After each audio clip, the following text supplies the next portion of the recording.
Welcome back. And if you've just joined us, our guest on this episode of Question Time is the pastor of Latter Rain Assembly, Pastor Tunde Bakare.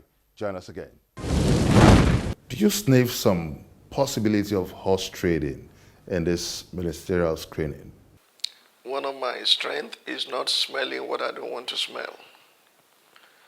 I don't smell things I'm not interested in smelling. So if I'm looking for horse trading, probably I will smell it. I don't see anything like that because I don't smell what I don't want to eat. And so I wasn't smelling any horse trading.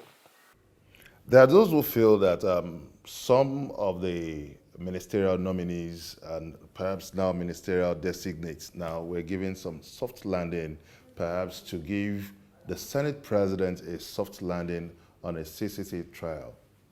I read that on the pages of newspaper today that was what he thought, but had not sat with him to ask that question, and it would not be fair to judge a man or a man's motive behind his back. But now we can see the Senate like minds realigning and the PDP returning back to tents. How do you see this development in the Senate?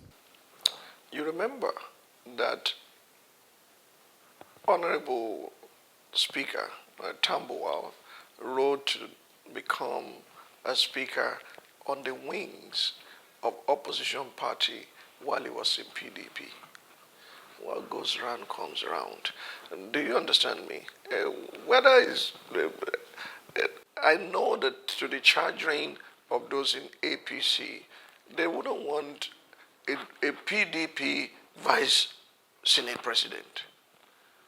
But the way it all happened, it looks like a cinema show. Part of the faction of APC gathered in one place that day, and something happened in the Senate, and they're still finding solution to it. But if I know politicians very well, somewhere along the line, they will solve their own problem. Now, how do you see the comments of those who are saying that based on the ministerial screening that Nigerian politics is nothing more than a game of convenience? A time comes when they can no longer take it, and Nigerians would demand one more time for good governance.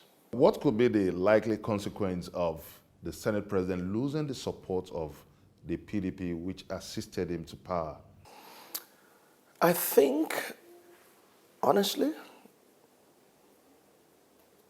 no destructive means will bring about a constructive end. Let's look at some of the drama which many Nigerians find shocking. The PDP staging a walkout. What do you see to such? Why would that surprise you? It will not be the first walkout in the history of our Senate. It's likely not to be the last. They did not want to be part of a particular thing. They have their fundamental rights to exercise as Democrats. Did that affect what happened in that house that day is a question to ask and the answer to give. If you're not satisfied with the thing, it's democratically right to do so. I'm not offended by it, or personally maybe I'm seeing it from another angle. Do you understand me?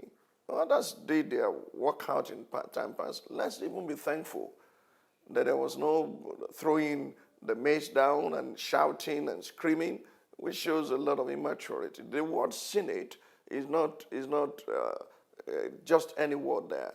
It's a biblical word. The Bible says God raised Joseph to teach the senators of Egypt wisdom. Do you understand me? And the word Senate means elders. And that they walked away is better than really fighting themselves and throwing tantrums. The Senate standing rules seems to be in collision against the Constitution. So what should be the standard norm in such a scenario? In our law, an accused person remains innocent until the contrary is proved. Now, if they had to wait for the integrity group or wait for the committee to come up with investigation, it would not have been out of place. But Senate had its rules. The president of the Senate presiding over it is not a new hand or a new face in the Senate itself. Rather than waiting forever, they have taken a decision. But you know what? Again, what goes around comes around. The day those things are proven, Rotimi Amechi will not have opportunity of staying on his seat for one day because he will be dragged to court. So rather than writing petitions, let us go through proper rule of law procedure to prosecute these people and bring them to book. So if he's guilty, he will have no moral rights to be a minister of the Federal Republic of Nigeria. The questions many Nigerians are asking is that why should we tread that controversial path? What controversial part? For example, if it's going to take 5 years to determine the case, what's going to happen? Are we really that stuck? Let's phrase this. I'm a Christian. I'm a preacher. I believe in righteousness. I stand by everything called integrity. But where are those men of integrity in the corridors of power today? How many Nigerians in politics today can you really say is a person of integrity? With perhaps the exception of Mr. President and a few others. So, what we have left is what we are using. Those are the people the system had produced. Are you suggesting the president is walking on a tightrope? I'm not suggesting it, you're asking the question. Because nobody has bound his hand to choose a particular person. But these were men who laid down their lives more or less for him to emerge as president. Look at all the trouble that Rotimi Amechi had to go through fighting PDP, standing against president with all the challenges of the governors forum that he faced. And if he had served as his campaign director or campaign, whatever role he played, and they felt, oh, this person should be compensated for his activities, that's politics anywhere in the world. Now, if Nigerians say we don't want him because he's a corrupt man, he has used governmental power for illegitimate acquisition of material resources. If that is true, take him to court. Now, this controversial trend seems to have been extended into the House of Representatives.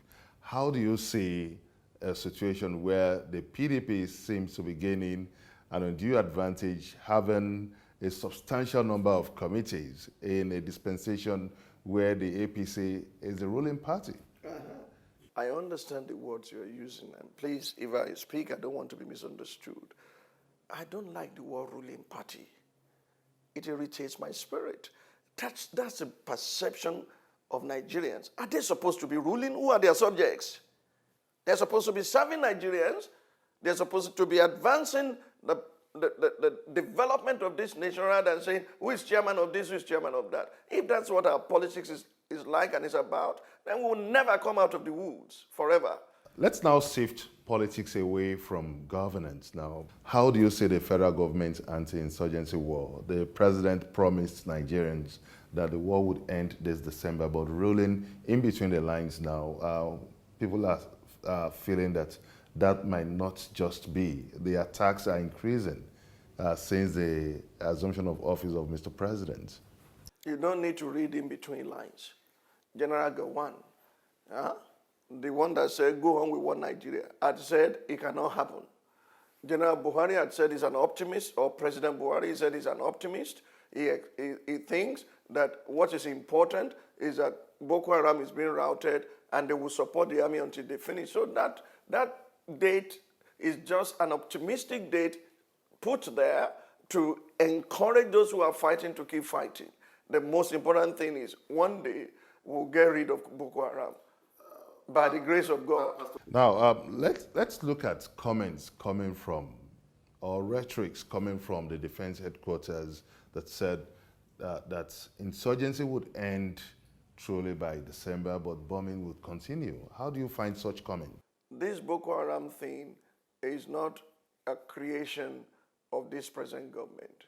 They inherited it from past government. It started from just about Obasanjo into Yar'Adua until it became a national dilemma or trilemma in the days of President Jonathan when the Chibok girls were stolen.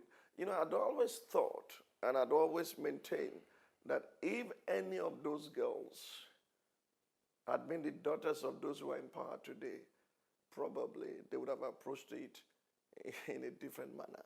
Now, you talked about inherited problems, and I remember that this was one of the cliches adopted by the previous administration, and many people came calling for his head, and they called him clueless. Would it be right to adopt the same cliche by calling Mr. President clueless based on this extended problem of insurgency? Well, it would not be right because, number one, President Buhari had done so much for us since he took over power. For example, he had gone to all other countries around and consulted them so that they can join forces together. He had also changed the military personnel, and he had also brought some people in and had gone abroad to America, to Britain, and they are all saying they will help us. Now, I would not say he's clueless. I would say probably he's helpless. That means all of us must rise up because we have responsibility in this matter. Now, before we wind down this conversation now, what is the way forward? Because at this point, the whole thing seems shrouded in so much, it paints a gloomy picture. That's a big question. But I'll approach this way. If a clean man jumps into a sewage tank, it doesn't matter how clean he was before he jumped in, he cannot come out smelling like roses. If you see a man who is lame and you are complaining that the load he's carrying is bent, check his legs.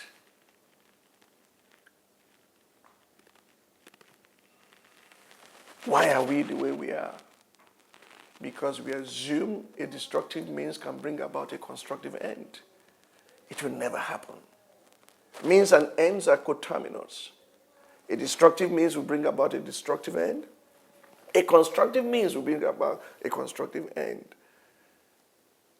Nigeria needs surgery. Pastor Tunde Bakare, thank you very much for joining us on this episode of Question Time, and also for bringing amazing insight into issues bordering on this nation. Thank you very much indeed. My pleasure. And that's as much as we can take on this episode of Question Time. You may also send us your comments on our various social media platforms showing on your screen. Join us next week on another exciting episode of the show on Channels Television. Many thanks for watching. I'm Gbenga Ashiru saying goodbye.